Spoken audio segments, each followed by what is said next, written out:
But there's also talk that Harris may be successful in Iowa. If that's the case, what does that mean for Trump and whether he would need to pick up more of the other blue wall states? Look, I don't give much credence at all to that one-off poll. It's the trend that matters, and the constant trend is that the numbers are deadlocked in the key states. On Tuesday night, on election night, I'll be watching North Carolina very closely. That is the state that will come in pretty early with its results. But I just want to warn all of your viewers, who I'm sure are going to be glued to the TV, as you will be and everyone will be, on Wednesday, your time. It could take weeks for these results to come in.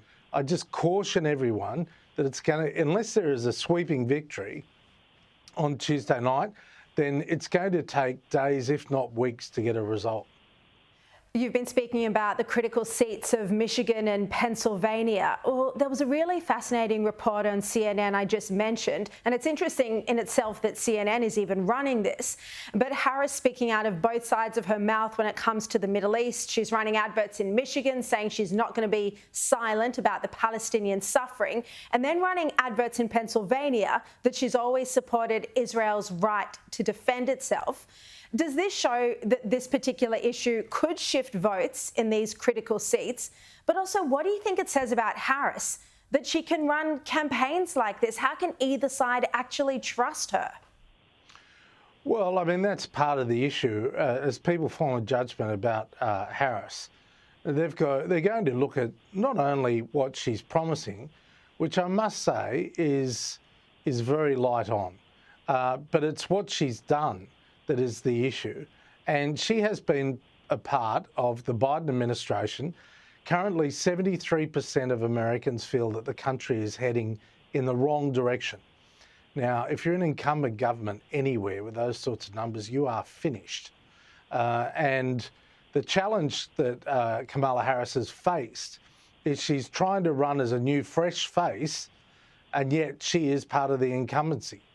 And nothing illustrates it better than the fact that she is trying to walk both sides of the fence in relation to Israel and the war in Gaza and the war against Hezbollah.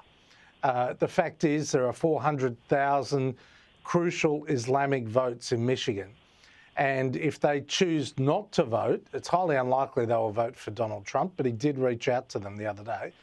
But if they choose not to vote, then that is going to cost Harris probably Michigan overall, and it may even lead to her losing the overall election.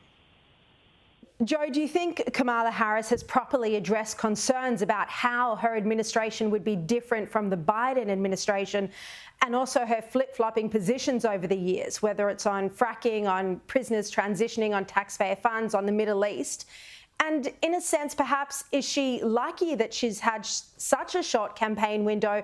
Because the longer we go on, it seems like the honeymoon is fading. Well, that's right. It actually has helped her to have a short campaign because she hasn't come under the sort of policy scrutiny that Donald Trump or Joe Biden or most other candidates would have faced. At the moment, if you were to ask the average voter, what is Kamala Harris's tax policy? What is her border policy? Even what is her policy on the Middle East? You wouldn't be able to get answers. The main focus of Harris voters is that Kamala Harris is not Donald Trump. And she has built a coalition of anti-Trumpers that stretch from Liz Cheney on the right, and Liz Cheney is right-wing Republican, right through to Bernie Sanders and AOC on the left. Now, that is a very broad coalition. The only thing that unites all of those people is that they despise Donald Trump. Whereas Donald Trump is focused on policies, lower taxes, less regulation. I don't agree with him, but he wants to introduce and increase tariffs. He wants to rebuild the border wall, and he wants to move illegals out of the United States. He wants to open up the energy opportunities of the United States. He actually has quite a wide policy platform. And so in response to that, you've got Elon Musk on one side of his support base, and you've got the Teamsters Truck Driving Union, which has always supported the Democratic Party, on the other side. 70% of the members, truck drivers of America, most of them, if not almost all of them, have never gone to university. They're hardworking, blue-collar workers. 70% of the union members voted to support Donald Trump ahead of Harris. And so Trump's coalition is built on policy. Harris's coalition is built on not being Donald Trump. Just finally, Joe, Trump is said to have targeted the young male voter through podcasts like Joe Rogan. But are female voters coming out to support Harris like the Democrats were relying on? Well, you know, Sharri, the thing is this. Donald Trump won more white women in 2016 than Hillary Clinton. He won the votes of more white women than Joe Biden in 2020. In both elections, they knew that abortion under Donald Trump, with the Supreme Court appointed by the Republicans, would refer power back to the states. So the abortion policy was pretty settled. The question is, are those people now really changing on the issue of abortion? And what Harris is doing is she was targeting at first young people on campuses to get them to vote.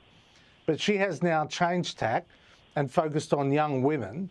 And what they've found is that all the Democratic efforts to win over young men were failing, and they were turning to Donald Trump.